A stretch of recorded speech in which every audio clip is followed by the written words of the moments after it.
بسم اللہ الرحمن الرحیم۔ کتاب شرح چہل حدیث از امام خمینی رحمۃ اللہ علیہ۔ ابتدائیہ۔ بسم اللہ الرحمن الرحیم۔ الحمد للہ رب العالمین والصلاة علی محمد وآلہ اجمعین ولعنۃ اللہ علی اعدائہم الی یوم الدین۔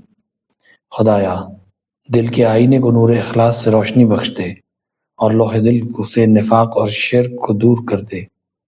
ہم صحرائے حیرت و ضلالت کے بھٹکے ہوں کی شاہراہ سعادت و نجات کی طرف رہنمائی کر دے۔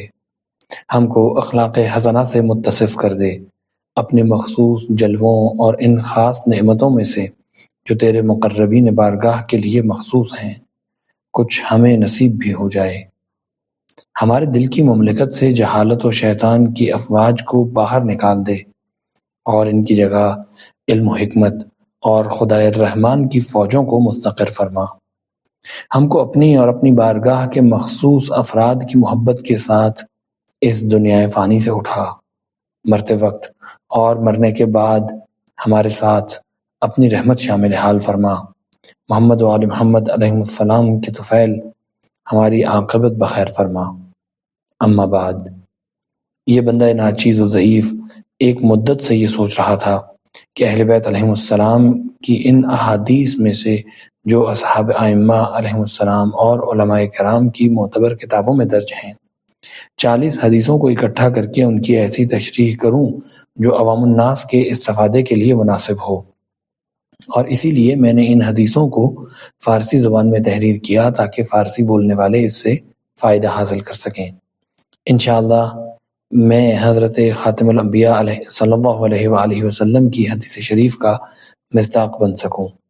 چنانچہ حضرت صلی اللہ علیہ وآلہ وسلم نے فرمایا، من حافظ علی امتی 40 حدیثا ینفعون بها بعث اللہ یوم القیامہ فقیہا عالما۔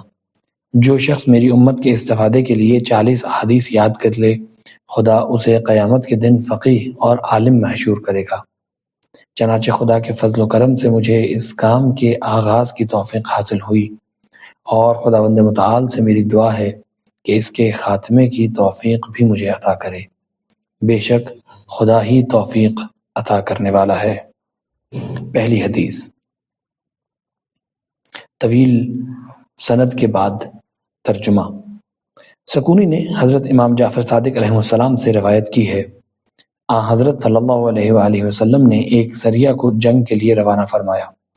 جب وہ لوگ واپس آئے تو حضرت نے فرمایا، کیا کہنے اس قوم کے جس نے جہاد اصغر پورا کر لیا لیکن ابھی جہاد اکبر باقی ہے؟ پوچھا گیا، یا رسول اللہ جہاد اکبر کیا ہے؟ فرمایا، نفس سے جہاد کرنا۔ شرح۔ سریہ فوج کے ایک دستے کو کہا جاتا ہے، اور بہترین سریہ وہ فوجی دستہ ہے جو 400 افراد پر مشتمل ہو۔ باقی روایت کے الفاظ معلوم ہیں۔ جان لو، انسان ہی وہ عجوبہ ہے جس کی 2 زندگیاں اور 2 کائناتیں ہیں۔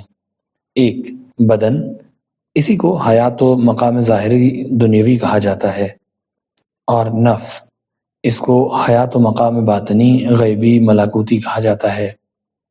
انسانی نفس کا تعلق عالم غیب و ملکوت سے ہوتا ہے، اور اس کے متعدد درجات و مقامات ہیں۔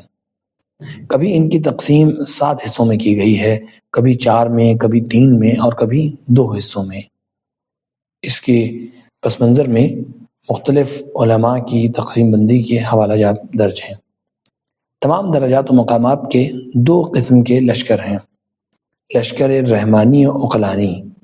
اس لشکر کا کام یہ ہے کہ وہ انسان کو ملکوت اعلیٰ کی طرف لے جاتا ہے اور نیکی کے راستے پر لگاتا ہے۔ لشکر جہالت و شیطانی، یہ انسان کو عالم سفلی کی طرف گھسیٹتا ہے اور شقاوت و بدبختی کی طرف دعوت دیتا ہے۔ یہ دونوں لشکر ہمیشہ برسر پیکار رہتے ہیں، اور ان کا میدان کارزار خود انسانی ذات ہوتی ہے۔ اگر رحمانی لشکر غالب آ گیا تو انسان سعادت مند اور رحمت پانے والا اور صف ملائکہ میں شامل ہو جاتا ہے، اور اس کا شمار انبیاء و اولیاء و صالحین میں ہونے لگتا ہے۔ لیکن اگر جہالت و شیطانی لشکر غالب آ جائے تو انسان شقی اور اہل غضب میں شمار ہونے لگتا ہے، اور وہ شیاطین، کفار اور خدا کی رحمت سے محروم ہونے والوں کے زمرے میں محشور ہوتا ہے۔ چونکہ اس کتاب میں تفصیل کی گنجائش نہیں ہے، لہٰذا نفس کے بعض مقامات کی طرف اشارہ کر کے اس کے اسباب سعادت و شقاوت کا ذکر کرتے ہوئے انشاءاللہ جہاد نفس کی کیفیت کو بیان کریں گے۔ مقام اول، اس میں چند فصلیں بیان کی گئی ہیں۔ پہلی فصل، نفس کے مقام اول۔ جان لو نفس کا پہلا مقام اور نچلی منزل اس کی ظاہری دنیا ہے جس پر اس کو تسلط حاصل ہے۔ چنانچہ انسان کے محسوس ہونے والے بدن اور ظاہری ڈھانچے پر اس کی غیبی روشنی کی شعاعیں چمکنے لگتی ہیں اور اس کو ظاہری زندگی عطا کرتی ہیں اور اس جسم میں لشکر بندی کرتی ہیں۔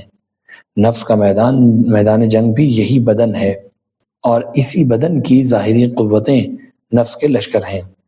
وہ لشکر نفس کے زیر تسلط 7 اقلیموں کان، آنکھ، زبان، پیٹ، شرمگاہ، ہاتھ اور پاؤں میں پھیلا ہوا ہے، اور مقام وہم میں ان 7 مملکتوں میں پھیلی ہوئی تمام طاقتیں نفس کے زیر تصرف ہیں، کیونکہ نفس کی تمام باطنی و ظاہری قوتوں کا بادشاہ یہی وہم۔ اب اگر وہم خود ان ممالک پر حکومت کرے یا شیطان کے ذریعے ان قوتوں پر تصرف کرے تو ساری قوتیں شیطانی فوج بن جاتی ہیں اور پورے ملک کے جسم پر شیطان کی حکومت قائم ہو جاتی ہے۔ رحمانی لشکر عقل کی فوج کر شکست کھا جاتی ہے اور انسان کی دنیا سے اپنا بوریا بستر کر چل دیتی ہے اور پورے ملک پر شیطان کا قبضہ ہو جاتا ہے۔ لیکن اگر وہم عقل و شرع کی نگرانی میں ان قوتوں پر تصرف کرے اور ان فوجوں کی نقل و حرکت نظام عقل و شرع کی پابند ہو تو مملکت جسم رحمانی ہوتی ہے، شیطان اور اس کا لشکر وہاں سے فرار ہو جاتا ہے۔ لہٰذا جہاد نفس عظیم جہاد ہے اور راہ خدا میں قتل ہونے سے بالاتر ہے، اور یہاں اس سے مراد انسان کا اپنی ظاہری قوتوں پر غلبہ حاصل کرنے، ان کو حکم خالق کے مطابق چلانے اور مملکت جسم کو شیطان اور اس کی فوجوں سے خالی کرا لینے کا نام ہے۔ دوسری فصل، غور و فکر۔ یہ بھی جان لو جہاد نفس اور حرکت اللہ کی پہلی شرط غور و فکر ہے، اگرچہ بعض علماء اخلاق نے اس کو ابتدائی شرائط کے 5ویں درجے میں رکھا ہے اور اپنی جگہ پر یہ بھی صحیح ہے۔ یہاں پر غور و فکر سے مراد یہ ہے کہ انسان 24 گھنٹوں میں چاہے تھوڑی ہی دیر کے لیے یہ سوچے کہ جس خدا نے اس کو اس دنیا میں پیدا کیا ہے، تمام راحت و آرام کے اسباب اس کے لیے مہیا کیے ہیں، اس کو صحیح و سالم بدن بخشا ہے، اس بدن کو ایسی طاقتیں مرحمت فرمائی ہیں کہ ان میں سے ہر قوت نفع بخش ہے اور جن سے عقل حیران ہے، اور اس کے لیے نعمت و رحمت کی بساط بچھائی ہے، اور دوسری طرف سے یہ بھی سوچے کہ اسی خدا نے ہم لوگوں کے لیے انبیاء بھیجے، کتابیں نازل کی، ہماری ہدایت کا انتظام کیا ہے۔ اس مالک الملوک خدا کے سامنے ہمارا فریضہ کیا ہے؟ کیا یہ نعمتیں صرف شہوت پرستی اور حیوانی خواہشات کی تکمیل کے لیے ہیں کہ جس میں ہم دوسرے تمام حیوانات کے ساتھ شریک ہیں، یا ان کا کچھ اور بھی مقصد ہے؟ انبیاء کرام، اولیاء عظام، ہر قوم و ملت کے علماء اعلام جو لوگوں کو عقل و شرع کے قانون کی دعوت دیتے تھے، شہوت پرستی اور دنیا فانی سے پرہیز کرنے کی تاکید کرتے تھے، کیا یہ سب لوگوں سے دشمنی رکھتے تھے اور لوگوں کے اب بھی دشمن ہیں، یا ہم جیسے لوگوں کی اصلاح سے واقف نہیں ہیں جو دریائے خواہشات میں غرق ہیں؟ ایک عقل مند انسان اگر تھوڑی دیر بھی غور و فکر کرے تو وہ سمجھ لے گا کہ اس زندگی کا مقصد کچھ اور ہے۔ اس خلقت کا مقصد اس عالم سے بالاتر عالم ہے۔ یہ حیوانی زندگی بالذات مقصود نہیں ہے۔ عاقل انسان کو اپنی فکر کرنی چاہیے اور اپنی بیچارگی پر رحم کھانا چاہیے۔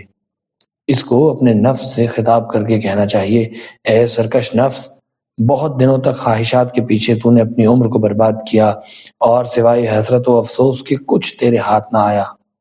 کتنا اچھا ہوتا کہ تم اپنی حالت پر کچھ رحم کھاتے، مالک الملوک سے کرتے، اصل مقصد کے حصول کی راہ میں 2-4 قدم آگے بڑھاتے جو حیات دائمی اور سعادت ابدی کا سبب ہے۔ ابدی سعادت کو چند روزہ فانی خواہشات کے بدلے میں نہ بیچتے۔ چونکہ خدا بے پناہ زحمتوں کے بعد بھی وہ تیرے ہاتھ آنے والی نہیں ہے۔ گزشتہ زمانوں سے لے کر آج تک کے دنیا پرست لوگوں کے بارے میں تھوڑا سا غور کرو کہ ان کے رنج و غم اور زحمتیں ان کی راحتوں کے مقابلے میں کتنی زیادہ تھیں، جبکہ ہر شخص کے لیے راحت و خوشی کا میسر ہونا ممکن نہیں ہے۔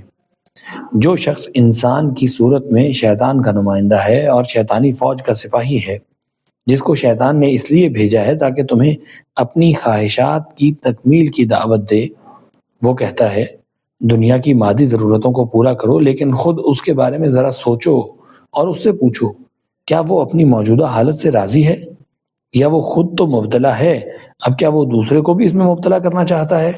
بہرحال اپنے خدا سے دعا کرو، گریہ وزاری اور عاجزی سے تمنا کرو کہ تم کو تمہاری ان ذمہ داریوں سے آشنا کر دے جو تمہارے اور اس کے مابین مقرر ہیں۔ میں امید کرتا ہوں کہ یہ غور و فکر جو شیطان اور نفس امارہ سے مقابلے کی خاطر ہے، تمہارے لیے دوسری زندگی پیدا کر دے گی اور اس مقابلے سے تمہیں دوسری منزل کی توفیق نصیب ہوگی۔ تیسری فصل، عزم و ارادہ۔ انسان مجاہد کے لیے تفکر کے بعد جو دوسری منزل پیش آتی ہے اس کا نام عزم و ارادہ ہے، لیکن یہ ارادے سے علیحدہ ہے، جس کو شیخ رئیس نے اپنی کتاب اشارات میں عارفین کا سب سے پہلا درجہ قرار دیا ہے۔ ہمارے بعض مشائخ نے فرمایا عزم انسانیت کا جوہر اور انسان کے لیے میزان امتیاز ہے۔ انسان کے درجات کا فرق عزم کے تفاوت کے اعتبار سے ہوا کرتا ہے۔ یہاں پر عزم سے مراد یہ ہے کہ انسان پختہ ارادہ کر لے کہ معصیت کا ارتکاب نہیں کرے گا اور کسی واجب کو ترک نہیں کرے گا، اور زندگی میں جو واجب چھوٹ گیا ہے یا معصیت ہو گئی ہے اس کا ازالہ کرے گا، یعنی اپنی ظاہری حالت و صورت سے اپنے آپ کو ایسا شرعی اور عقلی انسان بنا لے گا کہ شرع و عقل برحسب ظاہر دونوں فیصلہ کریں گے کہ یہ شخص انسان ہے۔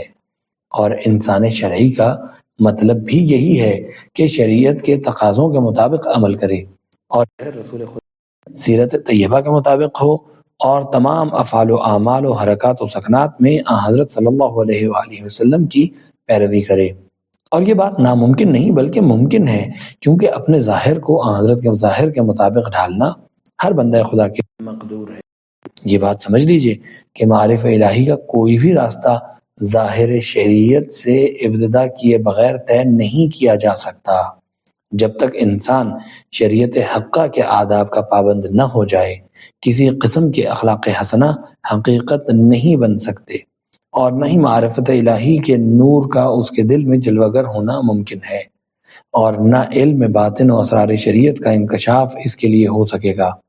اگر اس کے دل میں حقیقت منکشف ہو بھی جائے اور انوار معارف ظاہر ہو بھی جائیں تو بھی دل ظاہری آداب سے مزین ہوگا۔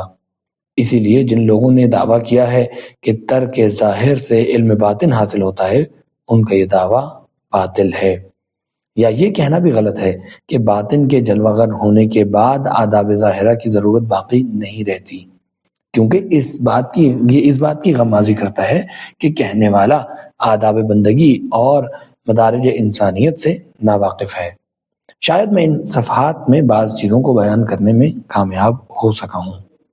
چوتھی فصل، اے عزیز، اس بات کی کوشش کرو کہ صاحب عزم و مالک ارادہ بن سکو، کیونکہ خدا نخواستہ اگر اس دنیا سے بے عزم کوچ کر گئے تو ایک بے مغز ظاہری انسان ہوگے اور اس عالم میں انسانی صورت میں محشور نہیں ہو سکو گے، اس لیے کہ وہ عالم کشف باطن اور ظہور سریرہ کی جگہ ہے، اور ارتکاب گناہ رفتہ رفتہ انسان کو بے عزم بنا دیتا ہے، اور عزم جیسے شریف اور قیمتی گوہر کو اس سے چھین لیتا ہے۔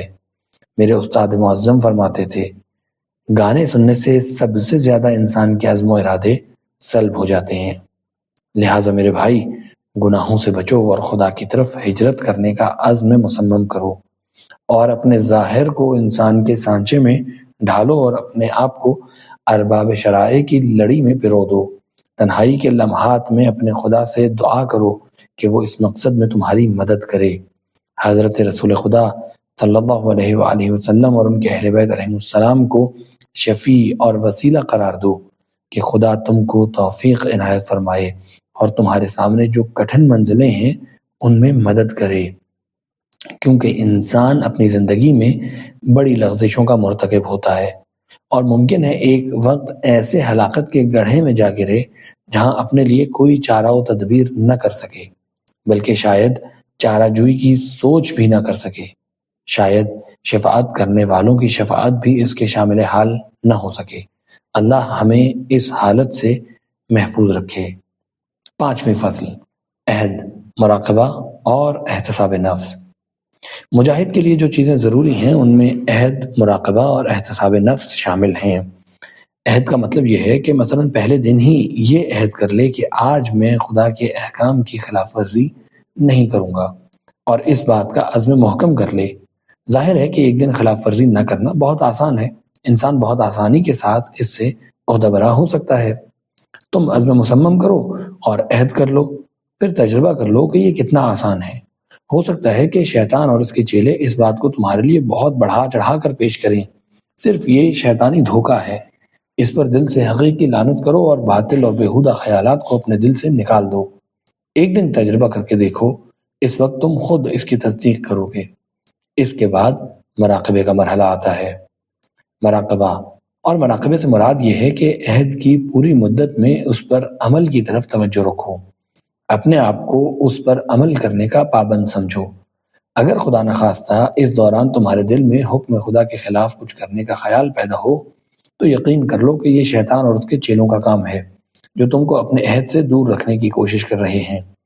ان شیطانوں پر لعنت کرو اور ان سے خدا کی پناہ مانگو اور اس باطل خیال کو دل سے نکال دو، اور شیطان سے کہو میں نے آج کے دن اپنے آپ سے عہد کر لیا ہے کہ حکم خدا کی خلاف ورزی نہیں کروں گا، حالانکہ میرے ولی نعمت نے سال ہر سال سے مجھے نعمت دی ہے، صحت و سلامتی اور امن و عافیت مرحمت فرمائی ہے اور ایسی ایسی کرم فرمائیاں کی ہیں کہ اگر میں ابد تک اس کی خدمت کرتا رہوں تب بھی اس کی نعمتوں میں سے ایک نعمت سے عہدہ برا نہیں ہو سکتا۔ تو کس طرح مناسب نہیں کہ میں ایک معمولی عہد کا پابند نہ رہوں۔ امید ہے اس طرح شیطان بھاگ جائے گا اور اپنے ارادے سے منصرف ہو جائے گا انشاءاللہ، اور رحمانی لشکر غالب آ جائے گا۔ اور یہ مراقبہ تمہارے کسی کام سے مثلا تجارت، سفر، حصول علم وغیرہ سے تضاد بھی نہیں رکھتا۔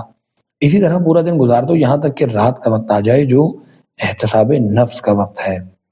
محاسبہ اور احتساب نفس کا مطلب یہ ہے کہ اپنے نفس سے کوئی معمولی سی بھی غداری تو نہیں کی، اور رضایت اگر پابند عہد رہے ہو تو اس توفیق پر خدا کا شکر ادا کرو، اور یہ یقین کر لو کہ تم ایک قدم آگے بڑھ گئے ہو اور رضایت الہی حاصل کر لی ہے، اور انشاءاللہ خدا دنیا و دین کی ترقی میں تمہاری رہنمائی کرے گا اور مستقبل میں آسانی ہوگی۔ کچھ دنوں تک اسی طرح پابندی سے یہ عمل کرتے رہو تو امید ہے کہ تمہیں اس کی عادت ہو جائے گی، پھر تمہارے لیے اس کام کو کرنے میں کوئی تکلیف نہ ہوگی بلکہ آسانی ہوگی، اور اسی دنیا سے گناہوں سے پرہیز اور حکم خدا کی اطاعت کا مزہ چکھ سکو گے۔ اگرچہ یہ دنیا دار جزا نہیں ہے مگر پھر بھی تم کو لذت حاصل ہوگی اور جزائے الہی تمہارے اندر اثر انداز ہوگی، تم احساس لذت کرنے لگو گے۔